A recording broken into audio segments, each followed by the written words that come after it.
All right, we're picking back up on page 157, Baby Sloth, the one and only Bob. I say goodbye to the penguins and continue on my way. So much has simply vanished. Walls, fences, barriers, netting. The orderly world of the park, with its careful lines defining territorially, isn't so defined anymore. Many of the habitats are still entirely intact, but not all. What will this place be without fences and walls? You didn't need to watch the Nature Channel to know that certain animals like to eat certain other animals. I passed 2 squirrel monkeys swinging happily from the children's carousel. A pelican watches from her perch on the popcorn stand.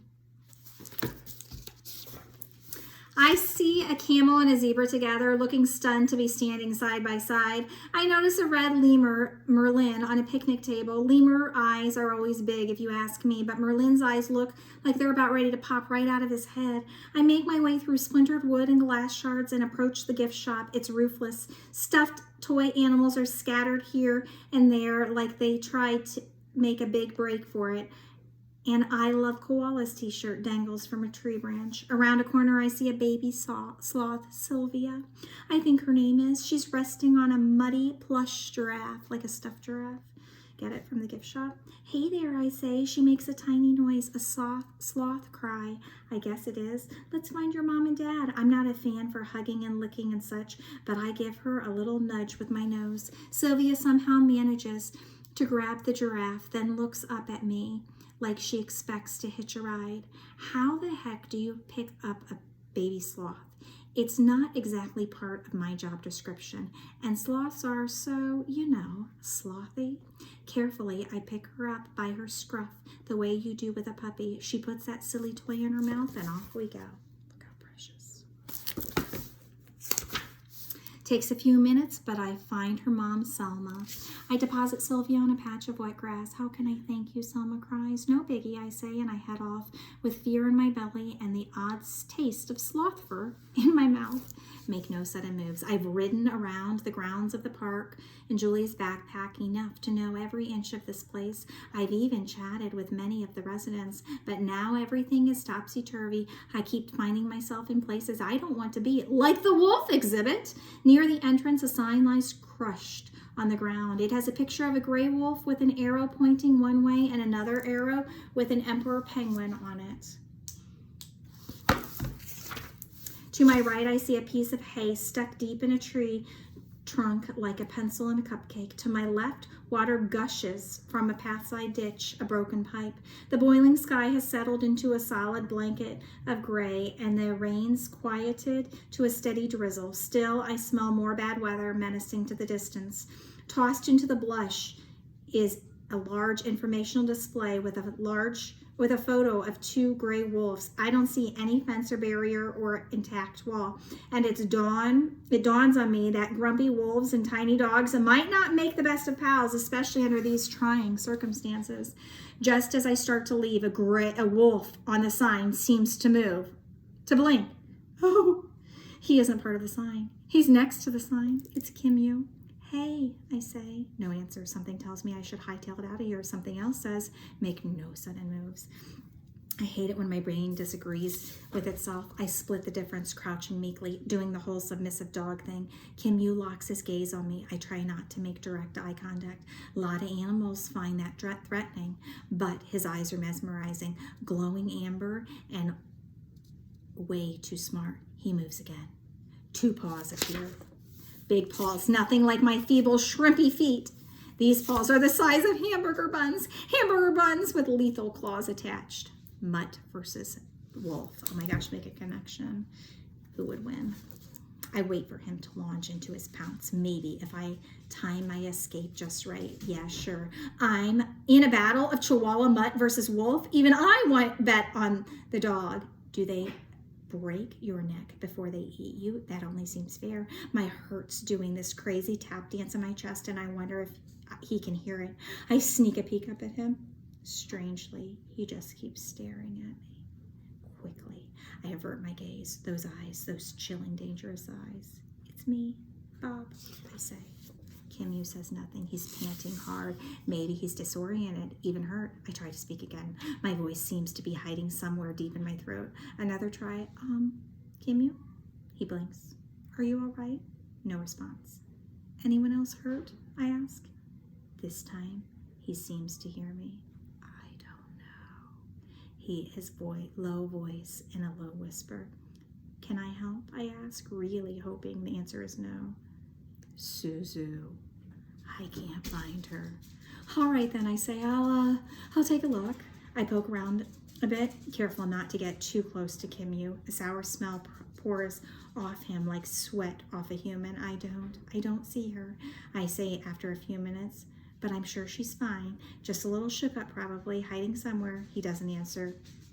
I should go. I'm looking for some friends, I say. Is there anything else I can do? He looks up at the ominous sky as if there's an answer waiting there. I don't know, he says. I don't know. Gorilla world. I move on. I have to find my friends. Have to, but where am I? I leap over another mangled signpost with bent arrows. One way to Reptileville, one way to Lionland. I pass the mangrove swamp. A manatee pokes up, her head draped with Spanish moss like a silly wig. Two workers in yellow raincoats trot past me. One has a bloody bandage on his cheek. I need to stop, regroup. Cool it, Bob, I tell myself. I'm panicking, not taking in the right data. I try to blot out all the horrible smells, all the awful tastes. I concentrate, let my nose do the real work. A whiff of something familiar. Gorilla. It has to be gorilla. Full run now. I cut my back left paw on a shard of glass, trip, fall hard on my nose and cut it too. Dripping blood, I carry on, find them. A massive old oak tree on its side at the entrance of Gorilla World. Huge tangled roots grope into the air like frozen snakes. And just beyond where Ivan lives is nothing but devastation. Help us.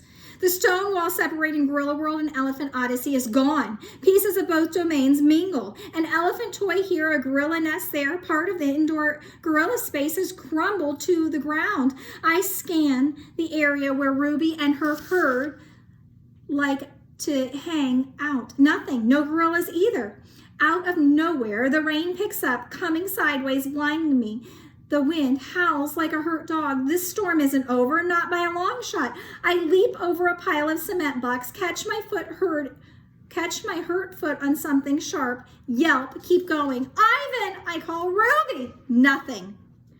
I get to a slight rise, leap onto another overturned tree, and try to make sense of the damage. Red and blue lights cut through the rain. Police, fire engines, good. We need all the help we can get. I take in several lungfuls of the hideous air. It's too wet, too full of conflicting odors, a mishmash of scents I can't decipher, especially with my busted nose. The wind gathers speed, pushing me at me with incredible force. Feels like it'll tear my ears right off my sore noggin. I can barely stay upright. Wind like that, storm wind, doesn't carry scent. It obliterates it. Help! Help us! It's a tiny, desperate voice, maybe even Ruby's voice. Kudzu.